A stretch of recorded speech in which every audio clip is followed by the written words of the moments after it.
Our game plan is pretty simple. Steve said it from day one. We like the scoring power that we have on this team, and so if we can win the possession game, limit our turnovers, don't send them to the free throw line. If we can do those things, then we feel like we'll outscore anybody.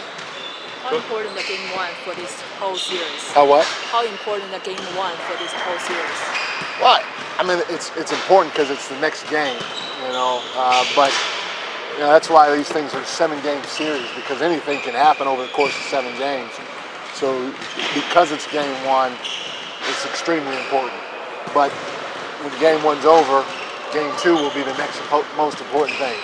So you just take them one at a time and see how we do and get ready for the next one when that's over.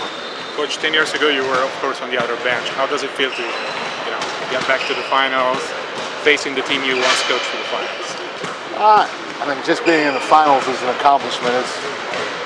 This league is so hard, that anytime you could say you were part of a franchise playing in the finals, it's a big accomplishment. So I'm excited to be part of a group that's back in the finals. Since 2007, what's changed for you as a coach, as a person, as you go to the finals again now? 2007, I think I have better suits now. I was a young coach. We were a young team, and there were a lot of experiences that I came across. Obviously, it was brand new as a head coach, and having been around the game, being there in 2007, being with this veteran team, a little bit more relaxed. You could see the big picture a little bit clearer, and you kind of take things in stride. Whereas every little thing probably back in the day for me was heightened because of the newness and my youngness. What do you make of Draymond Green's adjustment this postseason, as far as like picking his spots at refs and kind of controlling his temper and not, jeopardizing his availability this postseason? Well, Draymond's an intelligent guy. It's funny. I was just talking to Steve Smith about it over there. From the outside looking in, you think Draymond is a player that plays hard, that's passionate about the game, that's versatile and all this other stuff. But the thing that surprises you the most when you get around him, how intelligent he is. And I've been in this thing a long, long time. I've been in the NBA a long time.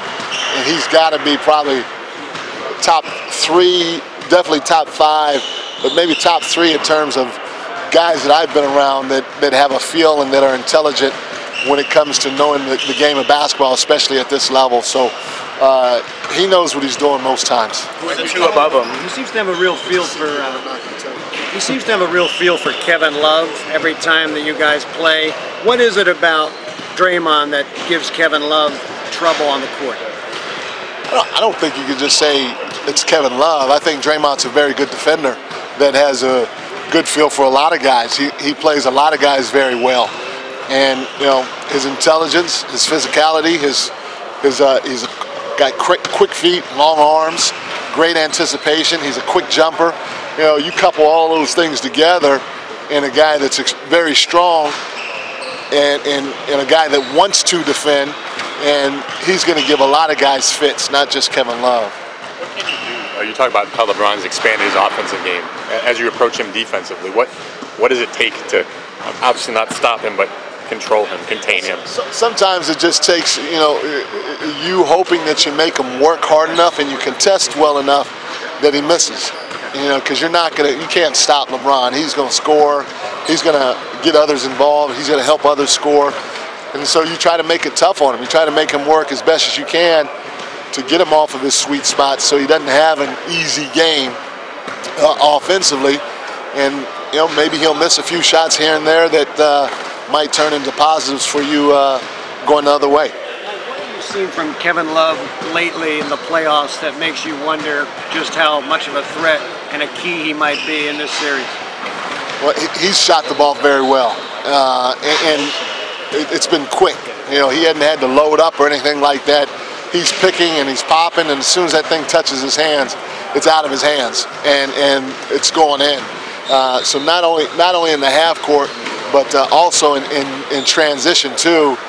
he's finding his spots in transition, and they're finding him, and he's knocking down that three. So, you know, if he's shooting a three like that, they're very, very hard to beat. How much do you talk about that home run pass he's really good at off of the defensive board?